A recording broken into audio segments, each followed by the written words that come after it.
I'm Amanda Cardinali of the Seed, a Living Beer Project, and this is Brewer to Brewer podcast from All About Beer.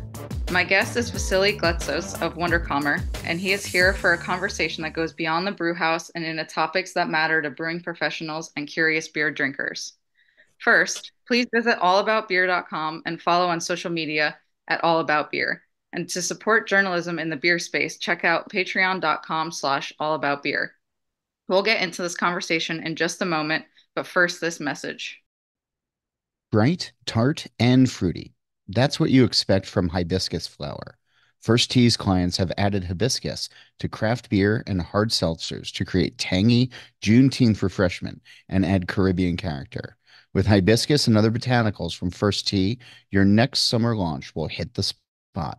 Email info at First Tea, that's FIRSDTEA.com, to discover the perfect teas and botanicals for your next project. For more than a decade, the Beer Law Center has been dedicated to the craft beverage industry, meeting the legal needs of breweries, wineries, distilleries, and all manner of alcohol producers and sellers around the country. From company formation to federal and state licensing, trademarks, regulations, and compliance, or if you're buying or selling an alcohol business, the Beer Law Center should be your first call. The firm never charges for an initial consultation, and if they can't help you, they'll help you find someone that can. Have a legal question? Contact the Beer Law Center on social media at Beer Law Center and online at beerlawcenter.com. Ironheart Canning is the quality leader in mobile canning and much more. With a decade of packaging experience, Ironheart is your turnkey solution for all your canning needs. Ironheart has no minimums on their mobile service, great supply chain quality control like no other, as well as technical support programs. Need canning materials? Ironheart has you covered with cans by the pallet or the trailer load, Pactex case trays, and can ends as well. Ironheart Canning. You have the capability because Ironheart can do it for you. Visit them at ironheartcanning.com or email info@ironheartcanning.com. Malteurop Malting Company is based in North America, specializing in growing and producing quality malts for the craft beer and distilling industries. With local farms and malt houses spread across the United States, Canada, and Mexico, MMC's commitment to excellence is fully ingrained into every batch it produces, ensuring breweries and distilleries of any size can create the finest beverages on the planet.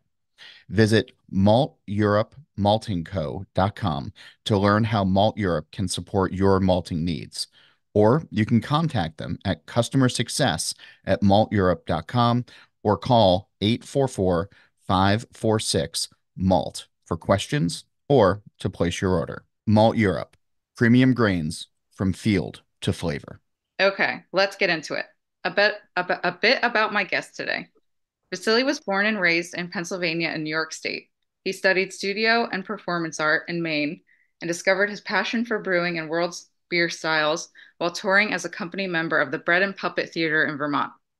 He moved to Portland, Oregon in 2004 and soon began his brewing career.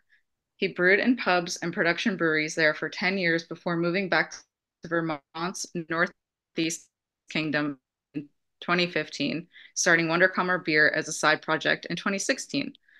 From the beginning, Wunderkammer is focused on mixed culture beers with foraged ingredients.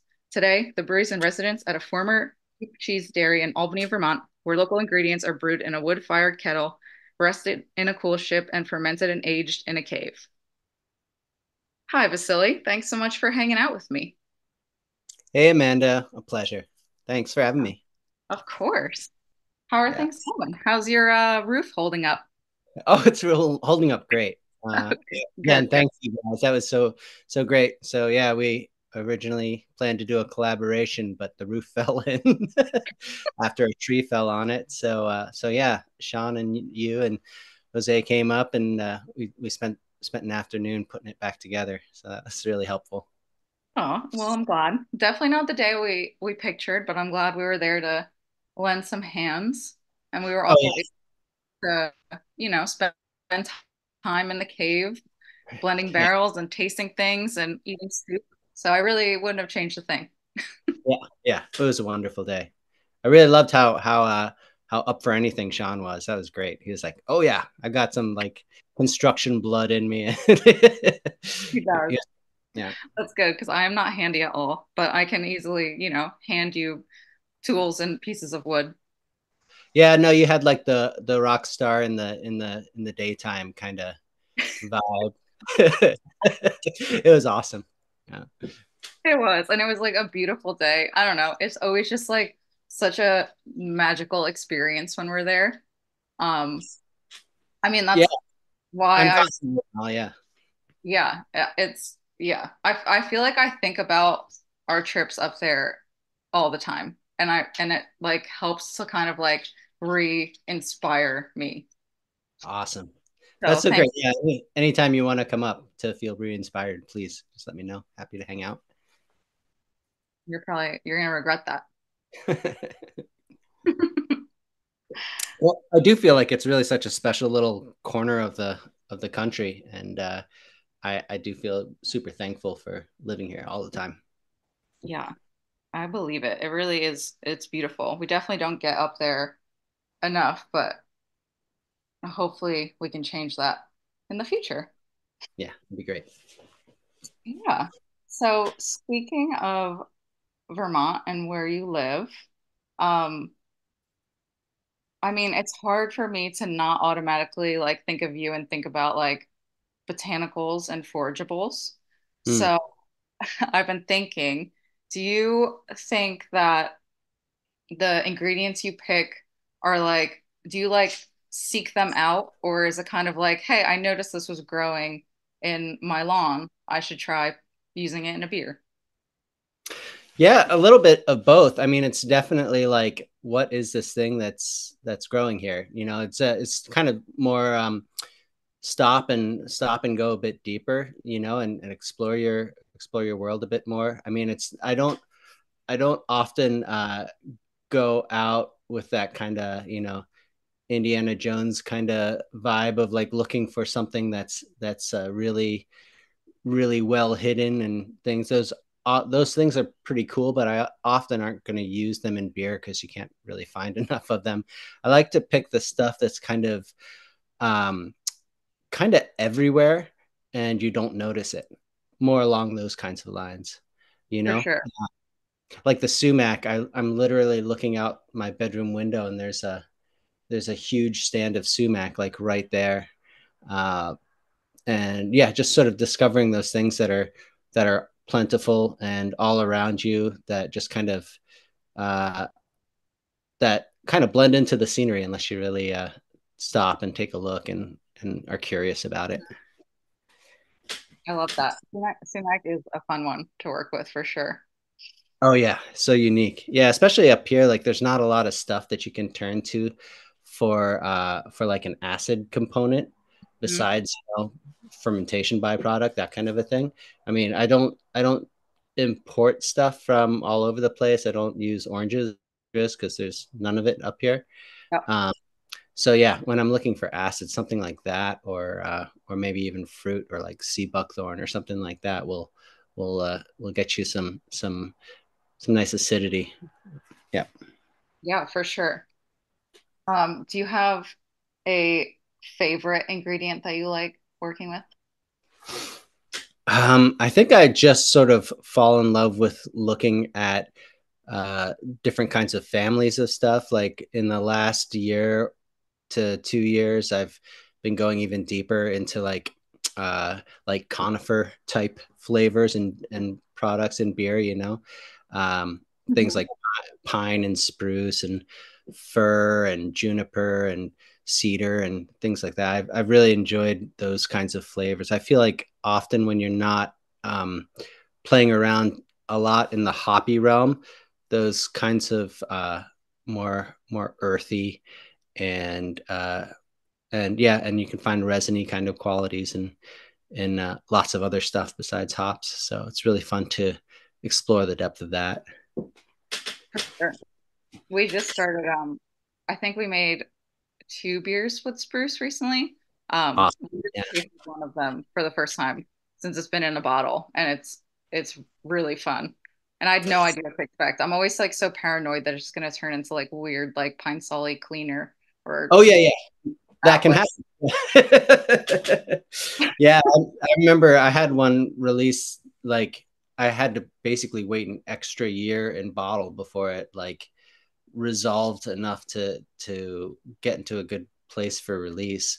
But it was like it was almost like chewing on light bulbs. There's something like really phosphorescent about it, you know, like you feel Huh? like you took a drink and it exploded in a phosphorus cloud or something. It's yeah, it took a while to resolve, but it came around. It came out great. That's awesome. I think about that too. Like we have a few things in barrels and in glass that like I I don't know if I should just pull the plug on. Like, do you have a like a kind of not really like a deadline, but if you're like if this doesn't turn around by this time frame, like I'm just gonna have to say goodbye to it because I'm kind of dealing with that right now. And I'm like kind of in denial because I feel like I've had some beers that have tasted exactly like just not good. Like we had a beer back in the day, I'll never forget it. We called it like it tasted like tires. Like it was awful. And then when we were like about to dump it and one day we opened it, we were like, oh my God, we love this. And it just completely turned a corner. But like I Yeah. never know. I don't know. So you have some kind of like inner monologue with yourself, like, all right, I'm gonna give this like a year and a half and then I'm gonna reevaluate. Yeah, sometimes for sure. I mean, yeah, but it sounds, I don't know if you exactly are saying the phenolic kind of thing or if it was more like new tire weirdness, but yeah, some of those phenolic ones can be really hard. They often don't resolve into anything else. More kinds of like sulfury or just kind of sometimes there's kinds of acids in there that aren't quite resolved or something like that. Time wise, I'd probably say, well, it's more about how it's progressing. So I'll give it a try every 2-3 months or something like that when it's in bottle. And I definitely have stuff that I am going to dump. That's in my bottle conditioning area currently.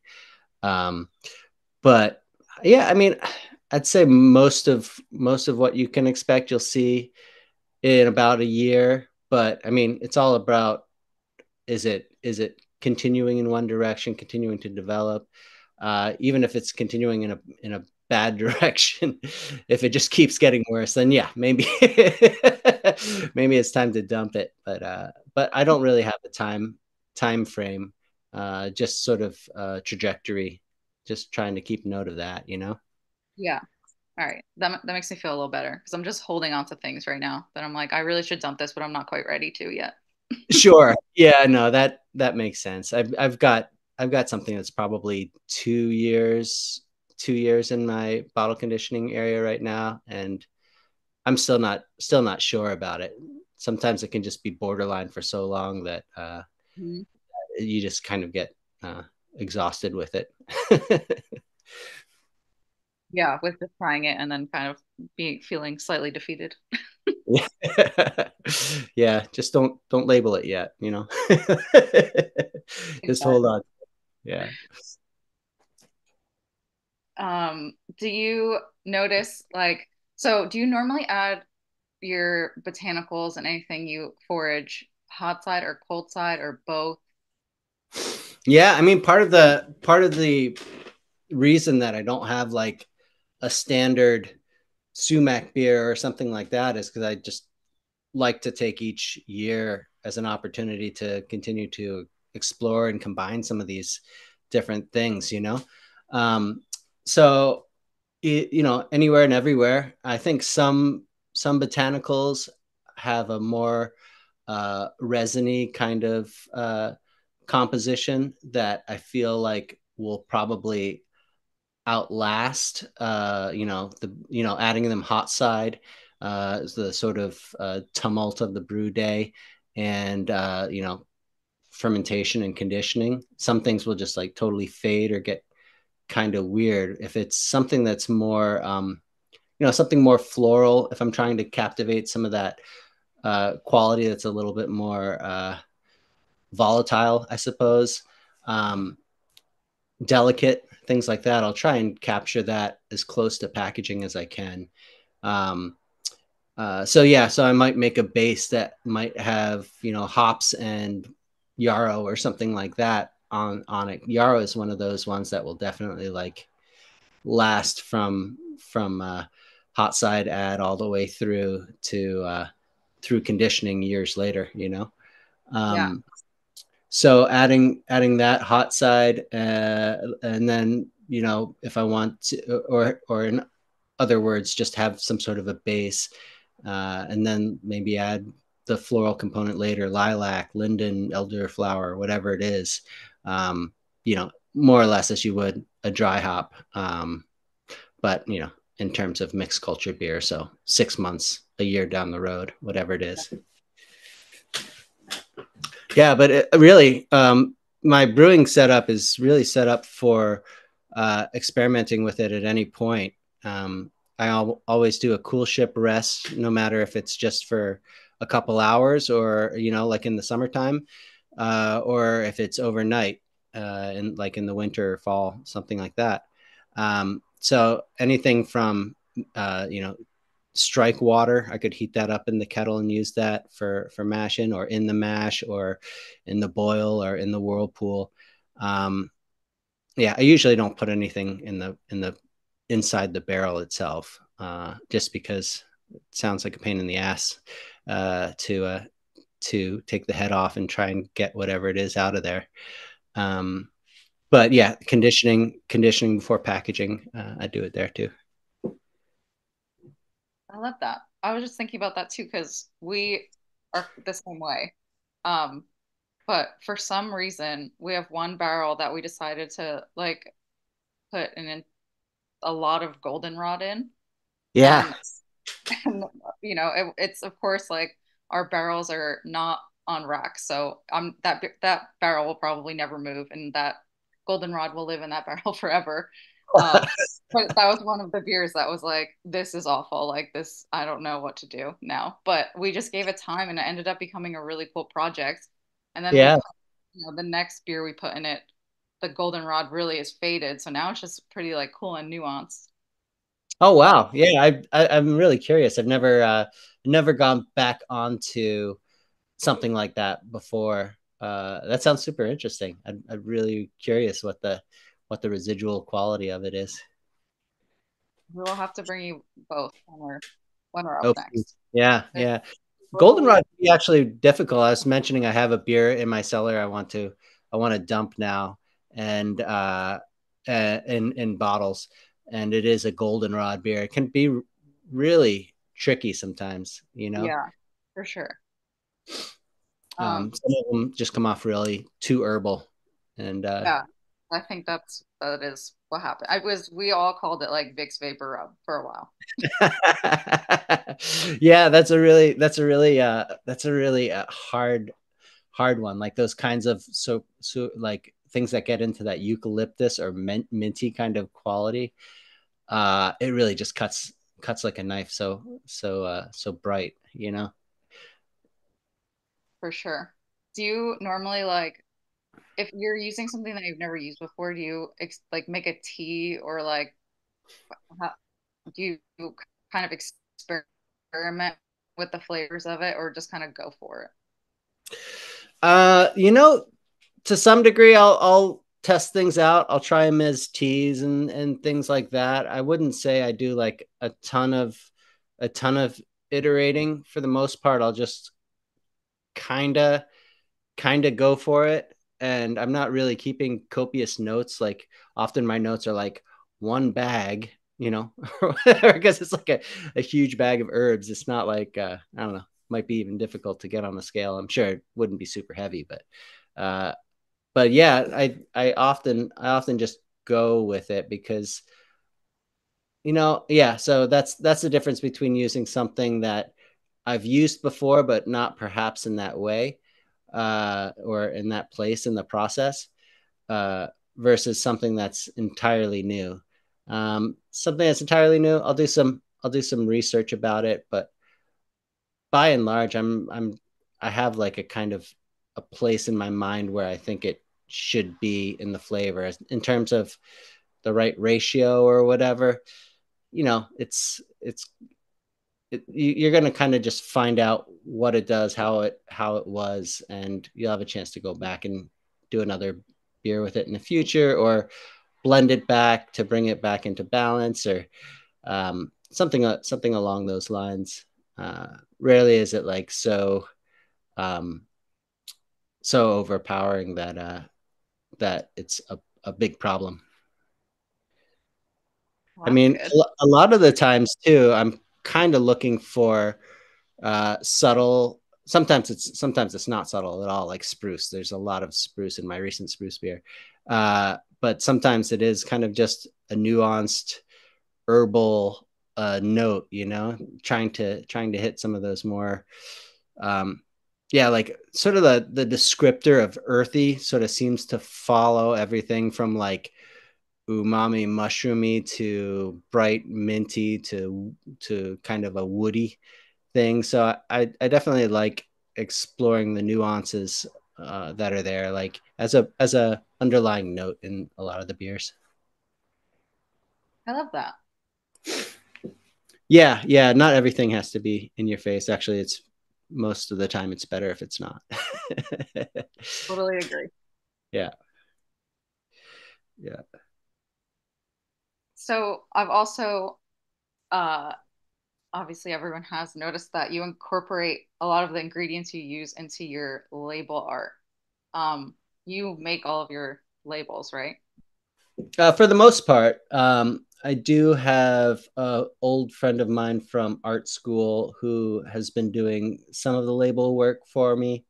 Um, and I just love his drawing so much. I love to have him collaborate with me on some of those.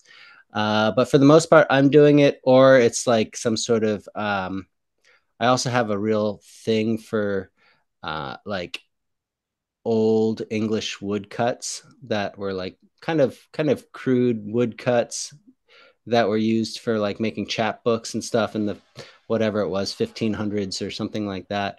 They're like popular stories, but they're really obscure kind of images that are not attached to the stories anymore. But I just really love that old woodcut uh, style. It's not very fine, so it's I enjoy that. But that usually makes up the different kinds of labels I make. So either my art, my buddy's art, or yeah, some of those public domain images. Yeah, no, that's awesome. It's cool too because they all are like kind of different, but yeah, every time you see one, you know it's your beer. Oh wow, thanks. Yeah, yeah. No, it's one of the things. Like for me, one of the things that I wanted to do with Wondercammer was really just take this craft I've been practicing for almost 20 years at this point, and sort of integrate it with my foraging practice and with my art background, and just really marry all those different parts of myself that I think have something to contribute to the perspective of the beers. Sure. I mean, you're doing it. Yeah, thanks. Uh, was Wondercomer always your end goal? Like when you started brewing, where you're like, I want to do this on my own one day, or it just kind of like happened? um, yeah, I mean, I didn't really have much of a ambition early on to have my own kind of beer, other than just that sort of home brewer kind of wistfulness, I suppose. But that I've never been a super business, and still am not a very business oriented person. Um, so it wasn't really a goal at the beginning. For me, it started when I was brewing in Portland and in Oregon, and the last shop I had been at was just it was going. We were kind of at capacity, and there's nothing else.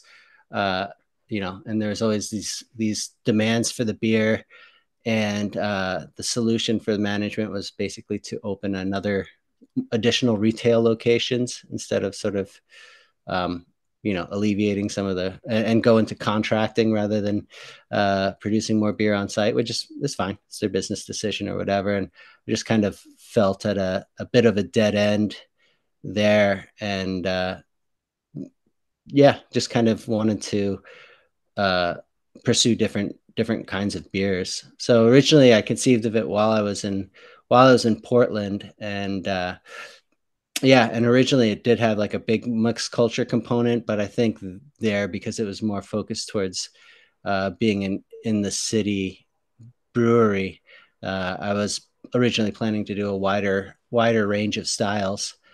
But this opportunity when I came to Vermont was kind of exclusive to mixed culture, just because of that's where we had the capacity that the side project could live in. And I and that's kind of I've continued it on just because it was a very bootstrappy brewery startup, and I didn't have like additional space that I could put in a clean cellar. Understandable. But I love it. That's where my main interest is. Sometimes I want to brew other kinds of old man beers, I guess, I was Uh, actually gonna do that. If there's ever like a day where you're just like, I really just wish I had like a lager. yeah, yeah, let's make some fun lagers that, uh I can easily imagine continuing being curious and exploring different aspects within the lager realm. Definitely, there's so much process wise you can explore with lagers, and then just the materials, the different flavors. There's there's a lot of territory there. For sure. Well, tell me more, what other old man beer would you love? Because I'm sure it's the same beer that I Yeah, love. sort of low alcohol English stuff that nobody cares about. Good old fashioned kind of pale ale. Just Yep, nothing I'm looking to like take over the market with, but just the the the the beautiful beers of the world that I'd like to age along with I totally in get a it. classic fashion. Totally get it. The first beer we brewed as soon as we set up our glycol was mild, so Oh I'm yeah, right there yeah. with you. I was just talking about Mile today with somebody. it's, it's What such what a a it's such a beautiful thing. it sure is. Yeah, I've only been to England and Belgium once, but it was on this same trip, and yeah, just getting to experience cask mild was pretty amazing. I can't wait. We're going for the first time next month. Oh my God, you're gonna have so much fun. Very excited. Yeah. All right. On that note, we're going to take a short break for this message and then come right back for more of this conversation with Vasily Gletsos of Wondercomer. This episode is brought to you by First Tea, who invites you to add the mouth-watering tartness and deep red color of hibiscus to your summertime pale ales, gozes, and wheat beers. First Tea is your source for hibiscus and teas that add bright, fresh colors and flavor. Email info@firsttea.com. That's FIRSDTEA.com for support in choosing the right botanicals and the optimal ways to use them. For more than a decade, the Beer Law Center has been dedicated to the craft beverage industry, meeting the legal needs of breweries, wineries, distilleries, and all manner of alcohol producers and sellers around the country. From company formation to federal and state licensing, trademarks, regulations, and compliance, or if you're buying or selling an alcohol business, the Beer Law Center should be your first call. The firm never charges for an initial consultation, and if they can't help you, they'll help you find someone that can. Have a legal question? Contact the Beer Law Center on social media at Beer Law Center and online at beerlawcenter.com. Malteurop Malting Company is based in North America, specializing in growing and producing quality malts for the craft beer and distilling industries. With local farms and malt houses spread across the United States, Canada, and Mexico, MMC's commitment to excellence is fully ingrained into every batch it produces, ensuring breweries and distilleries of any size can create the finest beverages on the planet. Visit malteuropemaltingco.com to learn how Malt Europe can support your malting needs. Or you can contact them at customer success at malteurope.com or call 844-546-MALT for questions or to place your order. Malt Europe, premium grains from field to flavor. Welcome back. Thanks. Hi. Got it. All It's right. kind of Well, funny. I always feel like I'm the in the crowd in the jumbotron. I'm up on the jumbotron for a second. It's really fun. I love that. That's how I'm picturing it now. Mm-hmm. All right. Where were we? Oh, we were talking about mild, but there's nothing more to say about it. It's just beautiful. It sure is.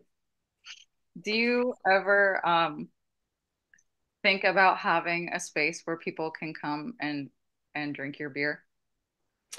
Yeah, I definitely am. I would. It's a kind of a goal of mine. I'm exploring it now. I don't know if it makes how much sense it makes, but I would love to build something on my land that I could have. I could move basically my brewing projects from my different locations because I mean, you've been to the place I'm brewing, and it's a lovely place. It's incredibly hard to find. There's miles of dirt road in any direction, uh, and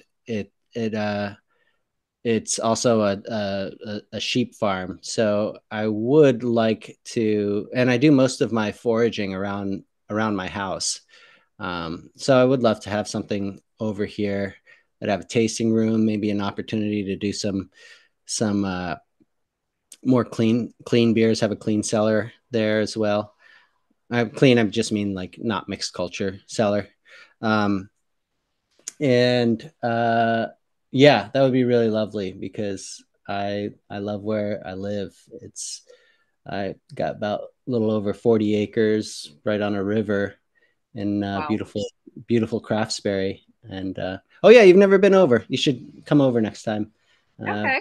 To go hang out at my house. Yeah, I Would love love hanging. to.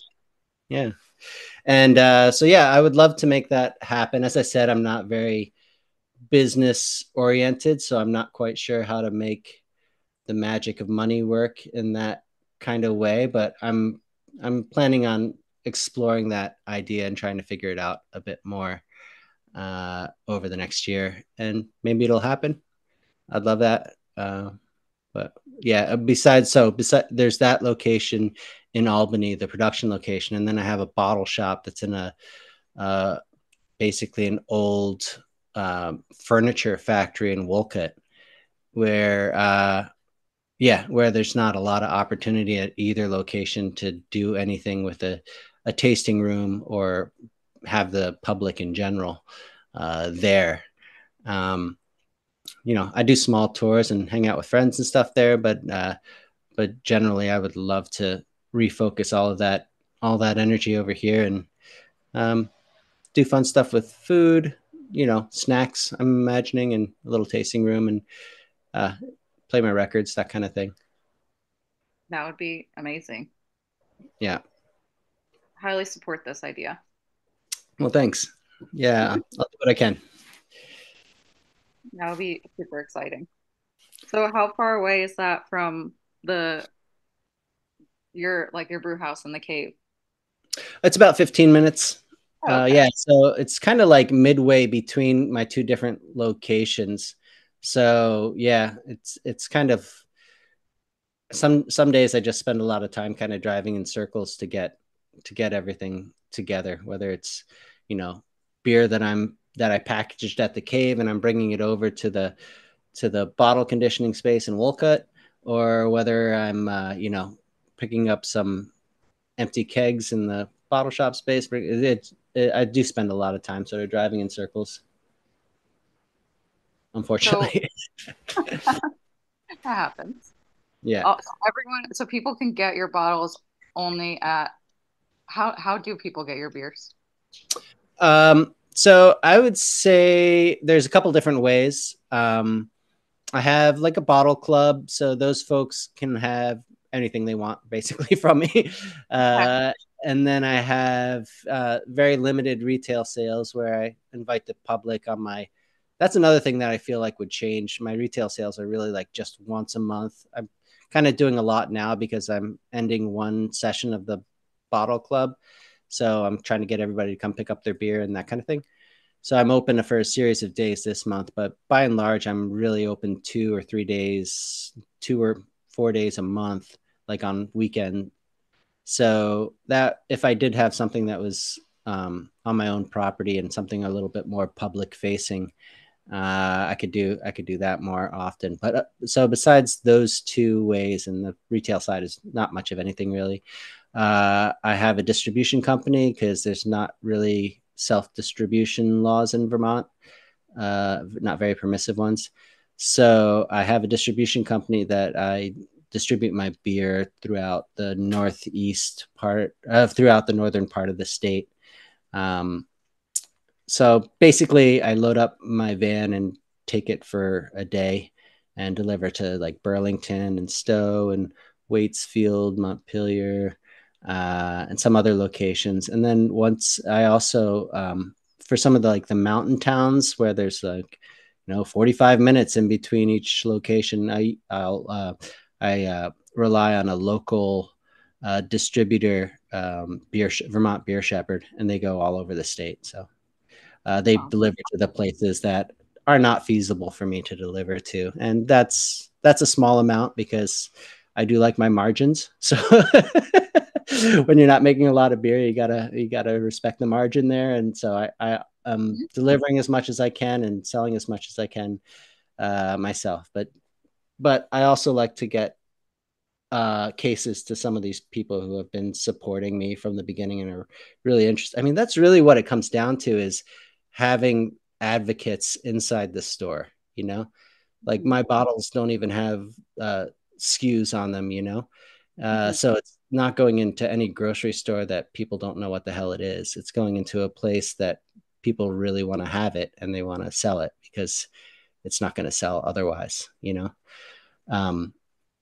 In my opinion. And really, what's better than having advocates in there saying you should try this.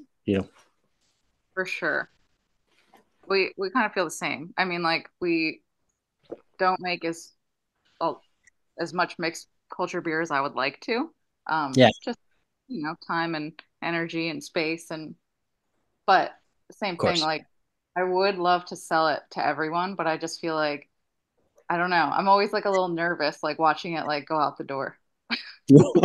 I kind of think of it more from my puppetry background as like gathering. It's not like you're on speaking with a megaphone. It's like you've gathered a small group of people around that are around close enough to see and hear what's going on, and then they'll disperse until the next show, and maybe you'll get a different group at that time. Sometimes people will. Well, I've got a lot of faithful folks as well, so that's good. But I guess I think of it as more of a kind of a lo-fi word of mouth approach towards it that's been working out okay so far.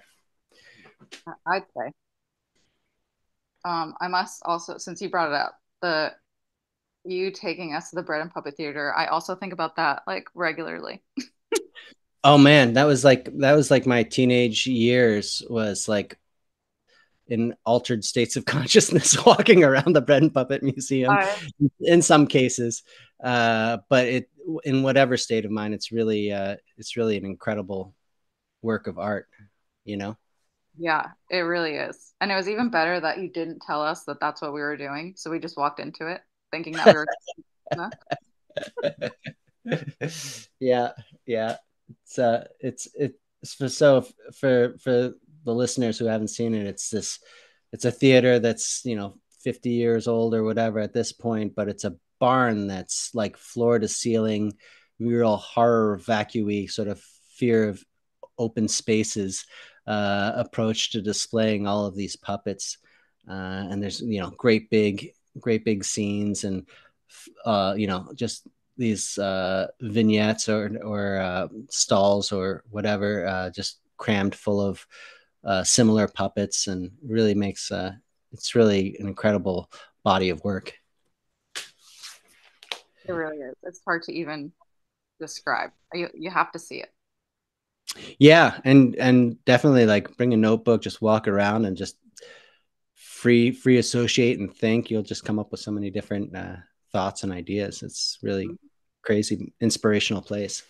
Yeah, for sure. Definitely give yourself time to go through it all because Yeah. it's a lot. Yeah. It's awesome. Yeah, so glad that we got to do that together. That's it's an important part. It's an important part of me, and it's an important part of the area and the sort of uniqueness uh, of the place.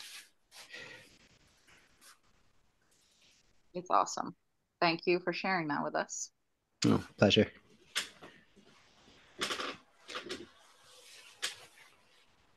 Um, all right. I lost my train of thought. It's all right. Talk about whatever you want. um, Do you have anything like that you're super psyched on right now that's like getting ready to be released or that you're brewing soon? You do brew all year round, yeah? yeah, I do. I haven't quite figured out the beautiful seasonality of some of the spontaneous brewers and stuff like that. Like there's definitely these Belgian brewers that I follow that, you know, they have their brewing season and then they're out in the vineyard and doing this, you know, doing the apples in the fall or whatever it is. I'd love to look at approach my brewing that way someday. But for me, there's just always lots of things coming out that I always think of in a beer context and I want to play around with. I do brew all year round, so my kind of brewing cycle in the winter time it's more I have a shorter brew day because I'm leaving it in the cool ship overnight, so I'm not, you know, chilling it, you know, resting it, chilling it, bringing it back to the cave for fermentation, and then you know, and then doing cleanup. That's more what I do in the summertime where there's more daylight. So yeah, it kind of follows that temperature and daylight seasonality of it. So yeah, I'll often have, you know, 14-hour brew days or whatever in the summertime, and, you know, 8 hours in the winter. Oof. It's all right. I'm kind of used to it. I've Yeah, definitely had brewing jobs. I've definitely had brewing jobs that are kind of more meat grinder, 12-hour a day brewing jobs. So I'm kind of used to that. It's kind of nice to only do it once every few weeks as opposed to 5 days a week. very true. Very true. That stuff doesn't bother me. It's a pleasure. I mean, it's exhausting, but I mean, I really do love all the manual aspects and really do think of brewing as a very almost devotional practice. So I really do love love all the sort of boring parts, the cleaning parts, the fun parts. You know, it's all of it. It's all the work with your hands, work with your brain, all those kinds of things. For I love sure. it all. I feel the same way. Like our system's built pretty hands-on and Yeah, I don't get to brew as often as I like anymore, but I feel like I wouldn't have changed a thing. yeah, yeah, yeah, yeah, yeah. No, for sure. I've just had worked on so many different systems. It's just kind of a pleasure uh, to just go deep into the process. You know, I definitely work on, even now I work on brew house systems that are very automated at times. So it's kind of like I don't know. It gives me more opportunity to engage with the materials. For sure. With all of the things. Yeah, yeah. When is your next brew day? Right. You asked a question about things I have that coming up that are exciting. Yeah, Is it okay if we go back to that one? sure. Because I think it's kind of funny because there's stuff that you're doing like hot side that you're excited about, things coming up. And then there's stuff in process, and then there's stuff in bottle. So like you're talking kind of anywhere along a year, like a couple year spectrum. So stuff that's coming up to get released, new Yeah, iteration. new iterations of some fruit beers. Ooh, lightning. It's really beautiful right now. It's really rainy and thunderstorm rolling through. Um, yeah, I've been working on a series of British inspired beers with Brett. So ESB, old ale, stuff like that. That was sort of fermented clean, and then put into a barrel for the Brett that's resident in the barrel uh, to continue to attenuate, as well as the oak that's in is like old sherry pipes. So there's a lot more kind of deeper vanilla wood character, deeper wood tones to it. So yeah, I've just started packaging some of those. I brewed them uh, a year ago, February. So those are starting to come out of barrel, and those are really fun. Um, yeah, just lots of different stuff going on for sure. Playing around with some more grapes and fruit, and yeah, Love that. That is super exciting. yeah, I'm yeah. we'll have to try those when we come up next. Oh yes, yeah. I'll try them all. Deal. I was gonna ask about our beer, but I'm kind of scared. Ask about your beer. Yeah, our the beer the Oh yeah. That was I. For some reason, yeah. So we were working on a beer together, and I got that yeast strain that worked well for you guys, and for some reason we just didn't get along all that well. I think it made some beers that are going to be fine, uh, but just I think for me, um, it is a very non-flocculent strain, and I really like having yeah. a good amount of clarification, or at least leaving behind a lot more yeast when I go over to barrel. So I usually pick strains that can ferment at higher temperatures and flocculate pretty well. Just because that just seems to be a dynamic that works really well for me, and not having glycol chiller or real sort of means of refrigeration like that. It just sort of started carrying over a lot more yeast with it, and was not getting better for me. I am going to say that at this point it's ill-fated. It'll probably go down the drain, but Oh, I think we got to try again okay. Deal. Yeah, no, because it's a lot because for us. it's inspired by a series you guys do, Poetry in Motion. And that's such a beautiful series of beers. And I'd love to explore the beer decoupage style more. I think we can do it. I've actually been thinking about it because I had a feeling that's what you were gonna say happened to our beer. So I Yeah, feel like some ideas that we can go over. awesome. Yeah. No, let's definitely give it another go. Yeah, maybe a co-pitch. I don't know. We'll see. Yeah, I went back to actually right now. Like I'm just fermenting with. I'm not fermenting with mixed culture at this point. I just sort of have it in the barrels, So I'm more or less just getting attenuating with a pretty clean yeast, and then going into barrels. It's not to say I'll keep it that way forever. I'll switch things up, I'm sure, but the barrels are just producing really, really nicely right now. So I'm just giving it that extra time. Yeah, don't want to mess with a good thing. No, yeah, no. It's in a really, really good cellar's in a really good place. I love that. Is there anything else that you wanted to add on or that you want to let everybody know about? Um, yeah, I guess if you're interested, I will be doing another bottle club season here soon. Um, so yeah, that's an opportunity to really try all the strange stuff that doesn't really make it out into larger market, so smaller runs of stuff, and yeah, interact a bit more.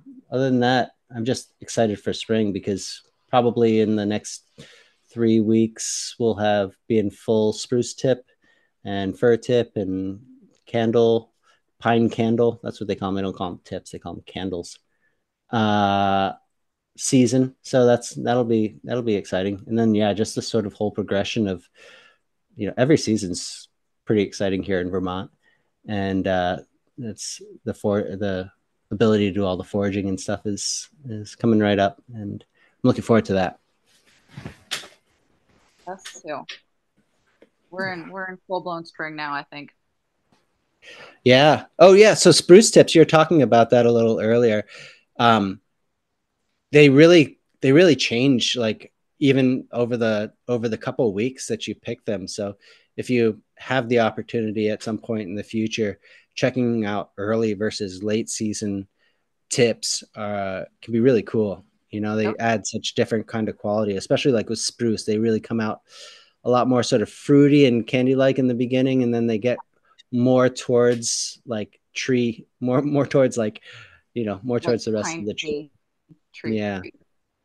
Yeah, they lose a little bit of their fruitiness, but they sort of pick up a lot more kind of resiny character as the season goes on.